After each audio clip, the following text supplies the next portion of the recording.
Assalamualaikum.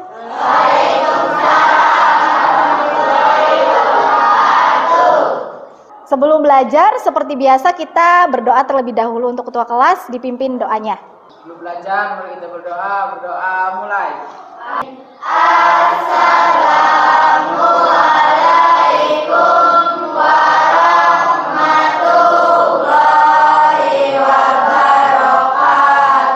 Waalaikumsalam warahmatullahi wabarakatuh. Hari ini gimana kabarnya anak-anak? Alhamdulillah. Yang nggak masuk siapa? Masuk semua? Oh ya udah masuk semua. Nah, hari ini udah disapu semua ya? Udah kelasnya udah bersih ya? Baju sudah dimasukkan yang laki-laki? Nah, sudah. Nah, berarti sudah rapi semua. Buku dan alat tulisnya dikeluarkan. Sudah? Oke. Nah, kalau sudah semua, sebelum belajar seperti biasa kita tepuk PPK terlebih dahulu ya, biar semangat. Oke? Ya, yang lainnya boleh berdiri semua. Tepuk PPK. Religius, integritas, NKRI, harga mati. Oke, tepuk tangan untuk kita semua. Ibu mempunyai 2 manfaat dalam pembelajaran hari ini. Yang pertama itu kalian nanti menjadi siswa yang bisa menaati peraturan perundang-undangan yang ada di Indonesia. Misalkan salah satunya itu peraturan sekolah, kemudian peraturan di masyarakat itu. Sekarang Ibu mau tanya nih, minggu lalu kita membahas tentang apa ya? Saya Bu. Ya, apa deh ya? Mengenai proses penyesuaian peraturan perundang-undangan. Iya, bagus sekali. Kemarin kita membahas tentang proses penyusunan peraturan perundang-undangan. Karena kalau misalkan undang-undang tersebut itu kan ada peraturannya. Nah, maka namanya peraturan pasti ada yang melanggar. Nah, maka dari itu sekarang kita belajar tentang apa? Kepatuhan hukum. Lihat dulu KD dan IPK-nya. Nih. Dan IPK-nya nih yang pertama. IPK pertama itu menjelaskan makna. Nanti kalian akan menjelaskan makna dari kepatuhan hukum terhadap peraturan perundang-undangan. Nah, tujuan pembelajarannya ada. Sekarang kita melalui pembelajaran project based learning. Kalau minggu lalu kita kan pakai problem based learning ya. Sekarang kita pakai project based learning. Nah, nanti kalau setelah kalian mempelajari ini dengan model pembelajaran project based learning yang menyajikan hasil gambaran tersebut ya. Menyajikan hasil gambaran tentang pengetahuan hukum. Begitu ya. Sekarang kita melakukan yang namanya pretest ya. HP kalian disiapkan. Nah, Ibu akan kasih kodenya. Ya, selamat untuk Irma. Beri tepuk tangannya untuk Irma. Irma, Gio, dan Puji. Ini baru pretest. Nanti di post-test harus bisa lebih baik lagi. Itu ya. Lihat ini. Video berikut ini. Yuk, perhatikan semuanya ya. Memiliki kewajiban untuk menghargai dan mematuhi hukum yang berlaku di Indonesia. Banyaknya pelanggaran hukum yang terjadi di negara kita memberikan gambaran bahwa supremasi hukum belum dicapai. Ada yang mau menanggapi video ini tentang apa? Ya, Irma? Pengenalan hukum tentang hak dan kewajiban masyarakat di dalam hukum agar terhindar dari pelanggaran hukum. Ya, bagus ya tanggapannya bahwa tadi adalah tentang hak dan kewajiban warga negara di depan hukum. Itu ya. Sekarang ada yang mau bertanya nggak terkait video tadi? Saya Bu, Ya, Amar? apa saja pelanggaran hukum bagi anak sekolah yang dapat dipidana? Iya, bagus sekali pertanyaannya ya. Ada yang mau bertanya lagi nggak? Saya Bu, Ya, Wahyu. hak dan kewajiban siswa dalam hukum itu apa Bu? Ya, bagus sekali pertanyaannya Wahyu, bahwa tadi hak dan kewajiban siswa di depan hukum itu seperti apa? Nah, pasti kalian itu bertanya-tanya tadi pelanggarannya apa, sekarang hak dan kewajiban di hukumnya. Nanti kita akan membahas di langkah selanjutnya, begitu ya. Nah, sekarang Ibu bagi kalian ke dalam 5 kelompok. Ini sudah berkelompok semua ya? Sudah. Nah, boleh berkelompok di temannya. Yuk. Setelah itu Ibu akan membagikan LKPD. Nanti tugasnya dilihat di LKPD-nya. Yuk, dibuka. Kalian membuat yang namanya infografis. Itu, ya. Infografis. Nah, kalau sudah selesai nanti bisa kalian presentasikan. Nah, untuk bahannya kalian bisa lihat di bahan ajar atau di internet. Nanti jangan lupa, tapi kalau di internet harus ada sumbernya ya. Untuk mengerjakan proyek kita hari ini, kita kesepakatannya mau berapa menit? 1 jam? Ya? Ya 1 jam ya. Berarti 60 menit pas itu kalian harus bisa mengerjakan proyek tersebut. Ya. Nah, nanti setelah selesai, nanti kita juga menyusun jadwal dari pengerjaan sampai akhir itu berapa jam. Begitu ya. Kalau misalkan ada yang tidak mengetahui, boleh tanya sama Ibu. Oke, sekarang bisa dibuka kanvanya. Yuk. Kita akan mau naruh gambar. Tadi ya caranya ini diganti. Nanti cari gambarnya yang kemarin. Sumber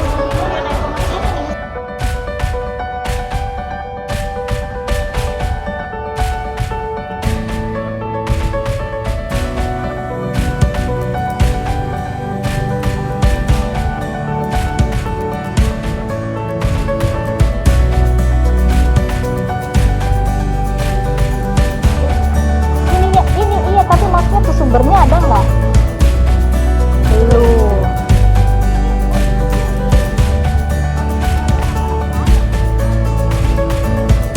Menit lagi ya. Ayo, kelompok yang belum diselesaikan jangan lupa dikirim ke Ibu. Kelompok 1 sudah? Kelompok 2? Sudah. Kelompok 3? 3 sudah? Halo, kelompok 3 sudah? Nah, kelompok 4? Sudah. Kelompok 5? Oke, sudah semua ya. Berarti sekarang kita waktunya presentasi. Assalamualaikum warahmatullahi wabarakatuh.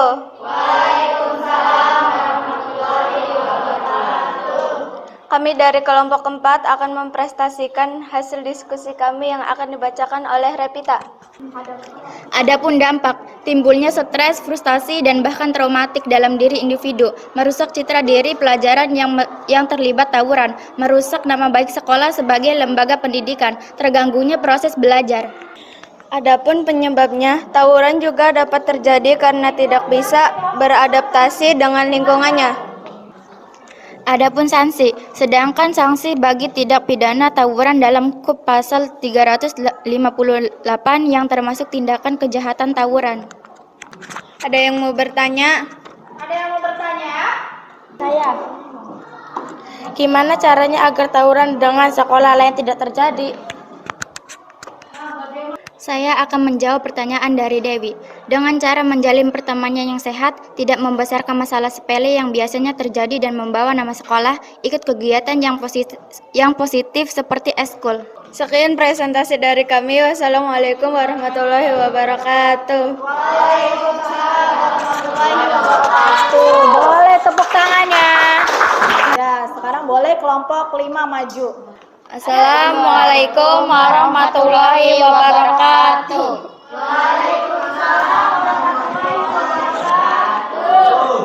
Kami dari kelompok 5 akan mempresentasikan hasil dari diskusi kami yang akan dibacakan oleh Dewi. Kami membahas tentang pemerasan. Adapun pengertian, pemerasan merupakan istilah dalam hukum pidana, hukum pemerasan atau pemfitnahan. Cantik diartikan sebagai memeras dengan memaksa orang menyerahkan barang atau uang dan sebagainya dengan ancaman. Adapun penyebabnya, faktor pendidikan yang rendah, faktor ekonomi, serta faktor lingkungan. Adapun sanksinya, pasal pemerasan diancam pidana maksimum 9 bulan dan ada kemungkinan diperberat. Namun, pada pengancaman, pidana penjaranya maksimum 4 tahun dan tidak memungkinkan untuk diperberat. Apa ada yang mau bertanya? Menurut kalian, kalau ada teman yang diperas dan dipalak uangnya oleh kakak kelas, yang kamu lakukan bagaimana? Saya akan menjawab pertanyaan dari Tia, melaporkan kepada guru BK atau wali kelas bahwa ada pemelaksanakan di sekolahan agar anak itu ditegur dan dinasehati. Apa ada yang mau bertanya lagi? Pemerasan di sekolah menurut kalian itu seperti apa? Terus langkah menghindarinya bagaimana? Ya, saya akan menjawab pertanyaan dari Ayuni. Meminta uang secara paksa, merampas barang milik teman, cara menghindari jangan berjalan sendirian di tempat sepi, menegurnya dan melaporkan ke guru atau orang dewasa. Cerita ke teman apabila tidak berani melapor. Sekian presentasi dari kelompok kami. Mohon maaf bila ada kekurangan dan kesalahan kata. Wassalamualaikum warahmatullahi wabarakatuh. Bertepuk tangannya.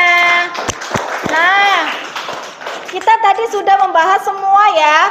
Nih, yang ada di siswa tadi kan ada 2 pertanyaan sudah terjawab ya, bahwa perbuatan yang dilarang hukum yang ada di siswa itu salah satunya tadi ada tawuran, ya. Terus apa lagi tadi? Pencurian, kemudian bullying, terus ada pemerasan itu ya. Nah, selanjutnya kita pasti berkaitan dengan kepatuhan. Kalau misalkan ada yang melanggar, pasti harus ada yang dipatuhi. Nah, kepatuhan. Apa itu kepatuhan? Kepatuhan itu adalah sikap taat atau siap sedia melaksanakan aturan. Nah, tadi ya, bahwa kita harus patuh atau taat terhadap yang namanya aturan. Tuh, ya. Sampai sini paham semuanya? Paham ya? Kelompok, nah ini kelompok 1 ya. Kelompok 1, kelihatan tidak tulisannya? Jelas ya? Kelompok 2, kelihatan? Hah?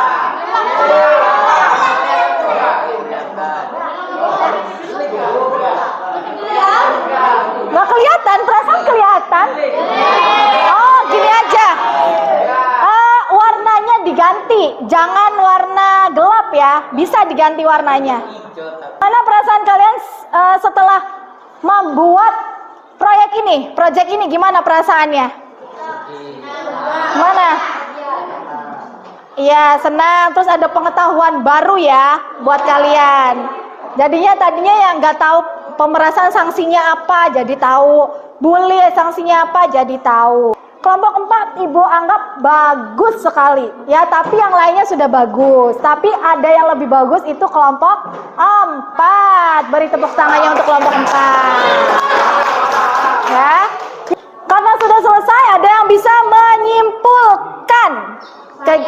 Ya, ayo.